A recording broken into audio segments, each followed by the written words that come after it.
ಪಿತೃಪಕ್ಷದಲ್ಲಿ ಈ 5 ರಾಶಿಗಿದೆ ಪೂರ್ವಜರ ಆಶೀರ್ವಾದ.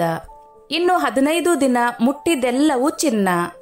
ಈ ಬಾರಿ ಪಿತೃಪಕ್ಷವು ಗ್ರಹಣ ಯೋಗದೊಂದಿಗೆ ಆರಂಭವಾಗಿದೆ. ಪಿತೃಪಕ್ಷದ 15 ದಿನಗಳಲ್ಲಿ ಅನೇಕ ಗ್ರಹಗಳು ಮತ್ತು ನಕ್ಷತ್ರ ಪುಂಜಗಳ ರಾಶಿಚಕ್ರ ಚಿಹ್ನೆಗಳು ಬದಲಾಗಲಿವೆ. ಇದರಿಂದಾಗಿ ಅನೇಕ ಮಂಗಳಕರ ಯೋಗಗಳು ಸೃಷ್ಟಿಯಾಗುತ್ತಿವೆ. ಗ್ರಹಗಳು ಮತ್ತು ನಕ್ಷತ್ರ ಪುಂಜಗಳ ಅದ್ಭುತ ಸಂಯೋಜನೆಯಿಂದಾಗಿ ಪಿತೃಪಕ್ಷದ 15 ದಿನಗಳು ಈ 5 ರಾಶಿಗಳಿಗೆ ಪ್ರಯೋಜನಕಾರಿಯಾಗಲಿವೆ. ಪಿತೃಪಕ್ಷದಲ್ಲಿ ಈ 5 ರಾಶಿಯವರಿಗೆ ಏನೆಲ್ಲ ಲಾಭಗಳು ಸಿಗುತ್ತವೆ ಎಂಬುದು ಇಲ್ಲಿ ತಿಳಿಯಿರಿ. ಪಿತೃಪಕ್ಷ ಆರಂಭವಾಗಿದೆ. ಈ ಬಾರಿಯ ಪಿತೃಪಕ್ಷವು ಗ್ರಹಣ ಯೋಗದೊಂದಿಗೆ ಆರಂಭಗೊಂಡಿದ್ದು ಗ್ರಹಣ ಯೋಗದೊಂದಿಗೆ ಮುಕ್ತಾಯವಾಗುತ್ತಿದೆ. ವಾಸ್ತವವಾಗಿ ಚಂದ್ರನು ರಾಹು ಜೊತೆಯಲ್ಲಿ ಗುರುವಿನ ರಾಶಿಚಕ್ರದ ಮೀನದಲ್ಲಿ ಇರಲಿದ್ದಾನೆ. ಇದರಿಂದಾಗಿ ಗ್ರಹಣ ಯೋಗವು ರೂಪುಗೊಂಡಿದೆ.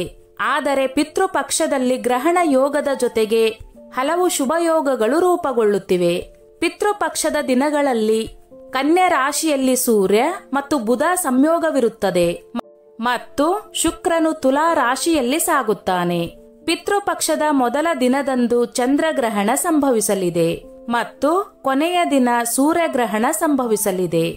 ಪಿತೃಪಕ್ಷದಲ್ಲಿ ರೂಪುಗೊಂಡ ಗ್ರಹಗಳ ಯೋಗಗಳ ಸಂಯೋಜನೆಯು ಅನೇಕ ರಾಶಿಚಕ್ರ ಚಿಹ್ನೆಗಳಿಗೆ ಬಹಳ ಪ್ರಯೋಜನಕಾರಿಯಾಗಲಿದೆ.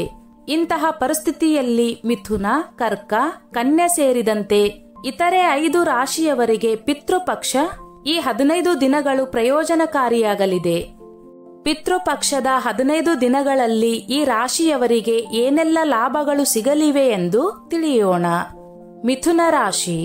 ಮಿಥುನ ರಾಶಿಯ ಜನರು ಪಿತೃಪಕ್ಷದ ಸಮಯದಲ್ಲಿ ಭೂಮಿ ಮತ್ತು ಆಸ್ತಿಯ ವಿಷಯದಲ್ಲಿ ಲಾಭವನ್ನು ಪಡೆಯುವ ಸೂಚನೆಗಳಿವೆ ಮತ್ತು ಅವರ ಪೂರ್ವಜರ ಆಶೀರ್ವಾದದಿಂದ ನಿಮ್ಮ ಜೀವನದಲ್ಲಿ ನಡೆಯುತ್ತಿರುವ ಸಮಸ್ಯೆಗಳಿಂದ ಪರಿಹಾರ ಪಡೆಯುತ್ತೀರಿ.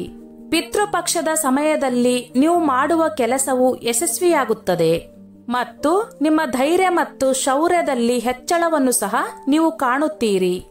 ನೀವು ಯಾವುದೇ ಸಂಸ್ಥೆ ಅಥವಾ ವ್ಯಕ್ತಿಯಿಂದ ಸಾಲವನ್ನು ಪಡೆಯಲು ಬಯಸಿದರೆ ಈ ಅವಧಿಯಲ್ಲಿ ನಿಮ್ಮ ಆಸೆಯನ್ನು ಸಹ ಪೂರೈಸಬಹುದು. ಉದ್ಯೋಗ ಮತ್ತು ವ್ಯವಹಾರದಲ್ಲಿ ಉತ್ತಮ ಪ್ರಗತಿ ಕಂಡುಬರುತ್ತದೆ ಮತ್ತು ವೃತ್ತಿಯಲ್ಲಿಯೂ ಶುಭ ಫಲಿತಾಂಶಗಳನ್ನು ಸಾಧಿಸಲಾಗುತ್ತದೆ.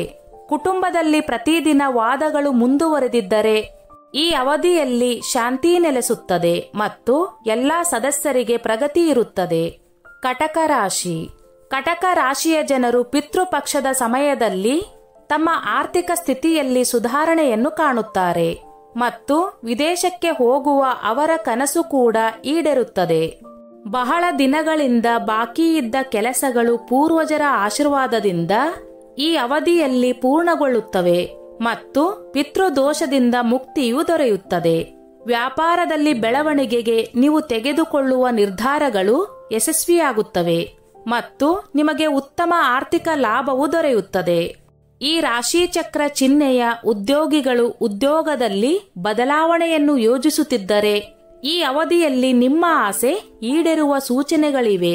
ನಿಮ್ಮ ಸಂಗಾತಿಯೊಂದಿಗೆ ನೀವು ನಿಮ್ಮ ಪೂರ್ವಜರ ಹೆಸರಿನಲ್ಲಿ ದಾನ ಕಾರ್ಯಗಳನ್ನು ಮಾಡುತ್ತೀರಿ ಮತ್ತು ನಿಮ್ಮ ಪೂರ್ವಜರು ಸಹ ತುಂಬಾ ಸಂತೋಷದಿಂದ ಕಾಣಿಸಿಕೊಳ್ಳುತ್ತಾರೆ. ಕನ್ಯಾ ರಾಶಿ. ಕನ್ಯಾ ರಾಶಿಯ ಜನರ ಒತ್ತಡವು ಪಿತೃಪಕ್ಷದ ಸಮಯದಲ್ಲಿ ಕಡಿಮೆಯಾಗುತ್ತಿದೆ ಎಂದು ತೋರುತ್ತದೆ ಮತ್ತು ನಿಮ್ಮ ಜೀವನ ಶೈಲಿಯಲ್ಲಿ ನೀವು ಸುಧಾರಣೆಯನ್ನು ಕಾಣುತ್ತೀರಿ. ನೀವು ಇಲ್ಲಿವರೆಗೆ ಚಿಂತಿಸುತ್ತಿದ್ದ ಎಲ್ಲಾ ಕಾರ್ಯಗಳು ಈ ಅವಧಿಯಲ್ಲಿ ಪೂರ್ಣಗೊಳ್ಳಲು ಪ್ರಾರಂಭಿಸುತ್ತವೆ ಮತ್ತು ನಿಮ್ಮ ಗೌರವದಲ್ಲಿ ಉತ್ತಮ ಹೆಚ್ಚಳ ಕಂಡುಬರುತ್ತದೆ.